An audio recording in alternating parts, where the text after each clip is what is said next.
Imagina que tienes una llave maestra, una llave capaz de abrir cualquier archivador, de cualquier despacho, en cualquier gobierno del mundo. Durante décadas, el poder se ha basado en el control de la información, en lo que se dice y sobre todo en lo que se oculta bajo el sello de clasificado. Pero en el año 2006 alguien decidió que el secreto era una enfermedad y que la transparencia total era la única cura. Esta persona no era un político, ni un militar, ni un espía de alto rango. Era un programador, un hacker australiano que entendía algo que los gobiernos entonces ignoraban. Que en la era digital, un servidor en el lugar adecuado y unas líneas de código bien escritas pueden ser más poderosas que un portaaviones. Hablo de Julian Assange y hablo de la organización que cambió el periodismo y la geopolítica para siempre, Wikileaks.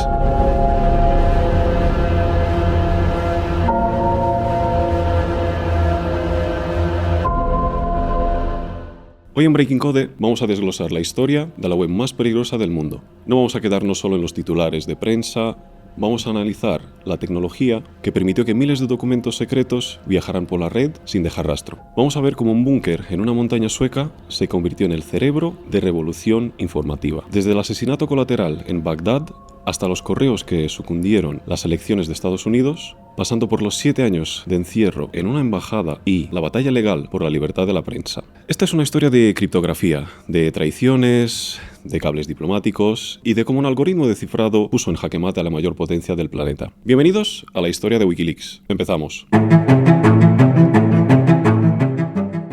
Para entender Wikileaks, primero tenemos que entender la mente que la creó, y para eso tenemos que viajar a la Australia de los 80. Julian Assange no tuvo una infancia convencional, vivió una vida nómada, mudándose más de 50 veces antes de cumplir los 15 años. En ese caos encontró un refugio, un ordenador Commodore 64. Para el joven Julian, la pantalla no era una ventana al ocio, sino un campo de batalla intelectual.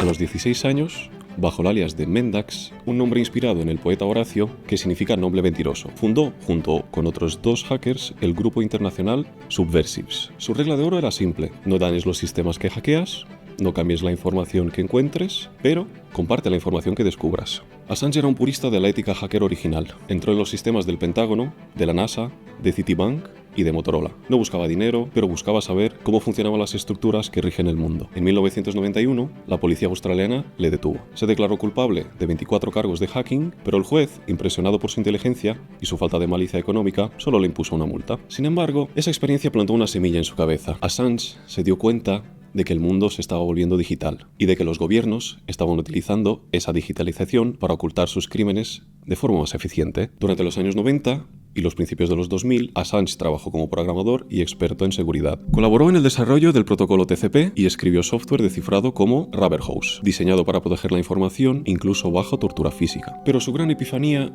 llegó en 2006. Assange entendió que los filtradores, los whistleblowers, no tenían un lugar seguro donde dejar sus secretos. Si un soldado o un funcionario quería denunciar una injusticia, tenía que arriesgarse a ser detectado, enviando un correo o reuniéndose en un parking oscuro con un periodista que quizá nunca publicaría la historia. Assange pensó: ¿y si creamos un buzón digital que sea tecnológicamente imposible de rastrear? El 4 de octubre de 2006 se registró el dominio wikileaks.org. El nombre era una declaración de intenciones. Wiki porque querían que fuera una plataforma colaborativa donde cualquiera pudiera editar y analizar, y leaks por las filtraciones. Al principio era una operación de guerrilla. Assange y un pequeño grupo de activistas operaban desde portátiles en cafeterías y apartamentos alquilados. Su primera gran filtración no fue sobre Estados Unidos, sino sobre la propia corrupción en Kenia. Fue un éxito masivo que influyó en las elecciones del país. Wikileaks acababa de demostrar que la información no solo es poder, es un motor de cambio social. Pero el mundo aún no había visto nada. La verdadera tormenta tecnológica estaba a punto de desatarse.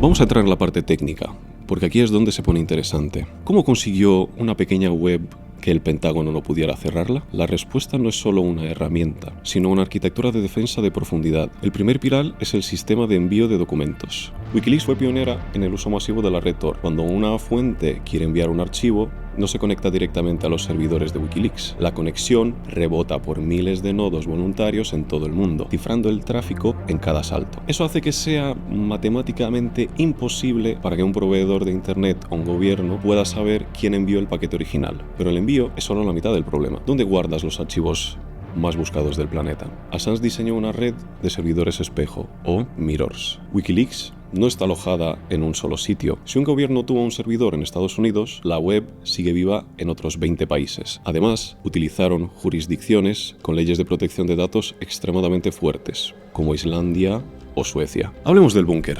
Uno de los momentos más icónicos de la infraestructura de Wikileaks fue cuando parte de su servidor principal se alojó en Pionen, un antiguo búnker nuclear de la Guerra Fría bajo las calles de Estocolmo. Operado por la empresa Bahnhof, imaginad una cueva excavada en granito, con puertas de acero de 40 centímetros, motores de submarinos alemanes como generadores de emergencia y una estética de película de James Bond. Allí, los datos estaban protegidos contra ataques físicos y electromagnéticos. Tecnológicamente, Wikileaks introdujo el concepto de la transparencia científica. No solo publicaban el artículo contando las noticias, sino que publicaban el documento original, en bruto, para que cualquiera pudiera verificarlo. Esto supuso un cambio de paradigma en el software de gestión documental. Tuvieron que desarrollar herramientas para procesar millones de archivos en PDF, Word, imágenes y correos electrónicos, indexarlos y hacerlos buscables sin comprometer la seguridad de la plataforma. Y luego está el famoso archivo del seguro, Insurance File. Cada vez que Wikileaks se sentía amenazada, publicaba un archivo enorme de varios gigabytes,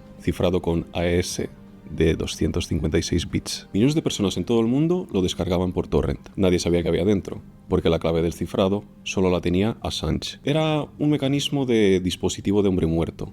Si algo le pasaba a Assange, o si la web era destruida, la clave se liberaría automáticamente y todos los secretos del mundo quedarían expuestos del golpe sin editar. Esta arquitectura convirtió a Wikileaks en una hidra. Podrías cortarle una cabeza, pero siempre aparecerían dos más. Y con esta seguridad técnica, el escenario estaba listo para la mayor filtración de la historia militar.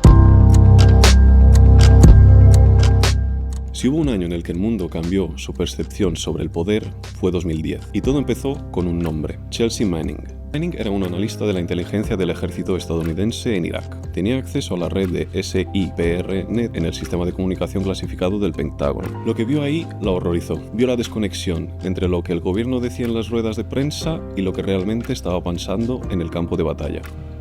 Usando algo tan simple como un CD etiquetado como Lady Gaga, Manning descargó cientos de miles de documentos y los subió a través del sistema anónimo de Wikileaks. El 5 de abril de 2010, Wikileaks publicó un vídeo que sacudió los cimientos de la moral militar. Collateral Murder, asesinato colateral. Eran imágenes grabadas desde una cámara de un helicóptero Apache estadounidense en Bagdad en 2007.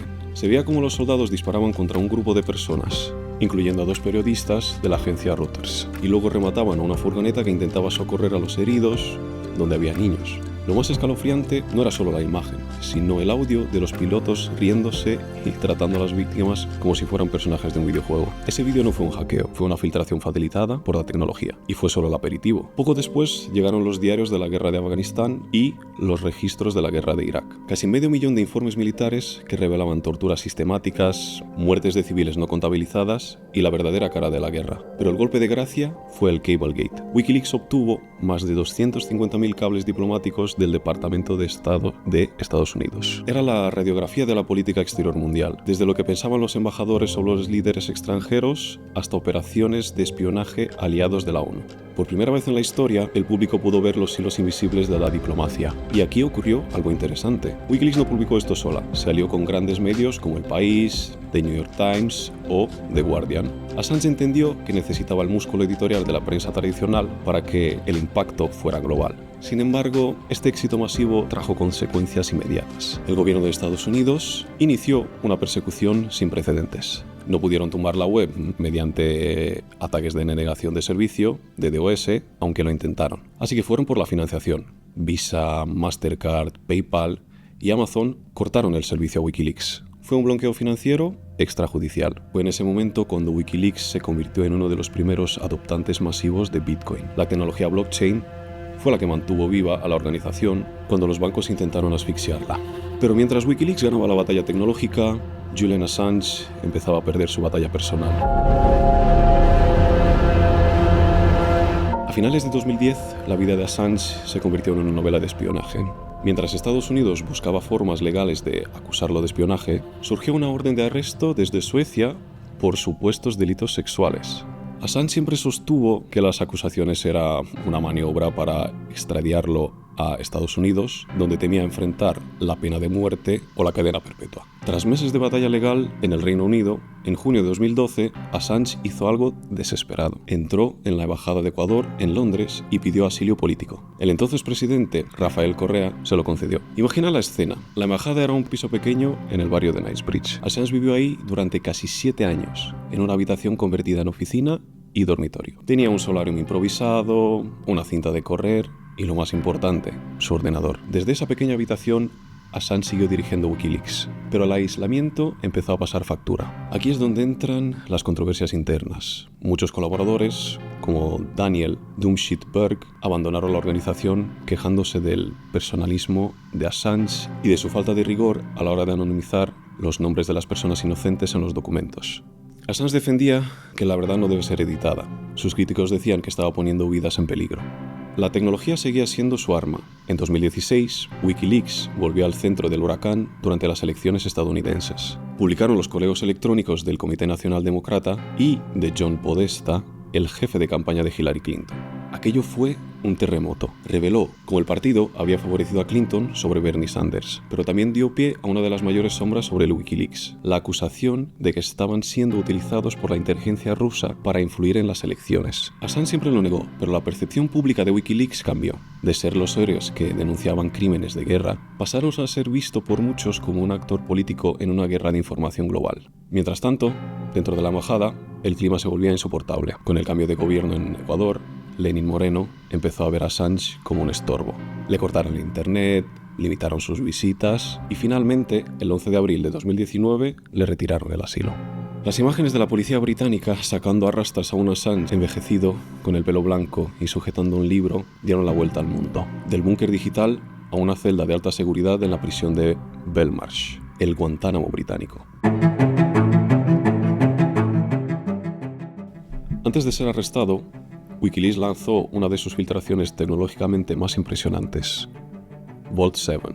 Se trataba de la mayor filtración de datos de la historia de la CIA. Wikileaks expuso el arsenal de armas cibernéticas de la agencia. Descubrimos que la CIA podía hackear televisores inteligentes para usarlos como micrófonos, infectar sistemas de control de coches para provocar accidentes y crear malware que dejaba huellas digitales falsas para culpar a otros países, como Rusia o China, de sus propios ataques. Para la comunidad técnica, Vault 7 fue una lección de humildad. Demostró que ninguna defensa es perfecta si te enfrentas a una agencia con recursos ilimitados.